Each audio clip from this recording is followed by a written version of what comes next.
எங்க வீட்ல வந்து ஒரு ரீசார்ஜபிள் டேபிள் ஃபேன் வந்து ஒர்க் இல்லாம இருந்தது. அது என்ன பிரச்சனைன்னு சொல்லிட்டு ஓபன் பண்ணி பார்த்தா அந்த 12 வோல்ட் மோட்டர் தான் வந்து உள்ள இருந்தது. சின்ன பையா இந்த ஃபேன் ஓடாததுக்கு காரணம் வந்து இந்த மோட்டர் வந்து பயங்கரமா ஸ்டக் ஆயிருக்கு. இதுக்காக புது மோட்டர் வாங்கலாம்னு பார்த்தா ஆன்லைன்ல இதோட பிரைஸ் வந்து 300 ரூபா 400 ரூபா கிட்ட இருக்கு.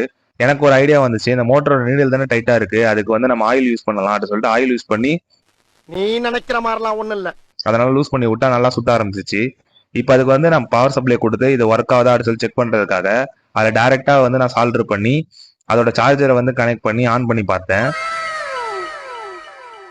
நம்ம மோட்டர் ஒர்க் ஆனதுக்கு அப்புறம் நான் இருந்ததை வந்து எல்லாமே அசம்பிள் பண்ண ஆரம்பிச்சிட்டேன்.